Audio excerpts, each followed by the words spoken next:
Tuluyan ng nabuwal ang dike na pananggalang dapat sa Paco River ng mga taga-Obando, Bulacan. Pinalalaan yan ang epekto ng Bagyong Uwan sa bayan. At nakatutok si Dano Tingkungko. Bangungot na mahirap malimot ang nangyari sa boundary ng Barangay Lawa at Paco sa Obando, Bulacan gabi nitong Linggo. Ang bitak kasi sa dikeng pananggalang dapat sa Paco River, tuluyang nasira. Siguro na ng lakas ng hangin, dulot ng Bagyong Uwan, talagang malakas yung nag-overflow. Yan ang nangyari, talagang hindi na kaya. May mga crack dito, ano yan, kahapon lang? Ito, nung Bagyong Emong. Okay. Itong Bagyong Uwan, talagang lumaki na siya hanggang sa nasira.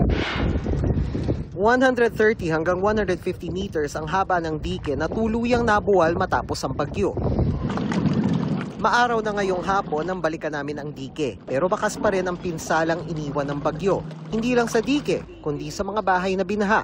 Tulad ng bintanang ito sa bahay ni Naglo na 3 dekada nang nakatira sa tabi ng ilog. Ang lakas ng alon, halos 1 inch na lang yata dun sa ibabaw ng dike.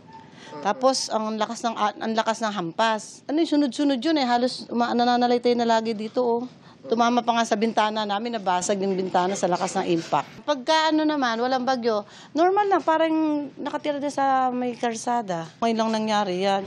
Mula kahapon, ininspeksyon ng DPWH at mga lokal na pamahalaan ng Obando at Valenzuela ang dike.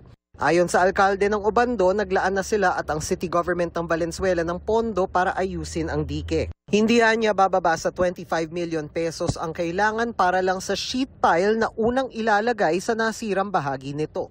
Nagpasa na po kami sa DP para sa repair ng mga dike. Nakipag-usap na po ang Bulacan 2nd Engineering Office at ang local government unit ng Obando para po matugod na magtuluyan na pong masaray ang sabing dike. Katuwang din po ang City of Valenzuela.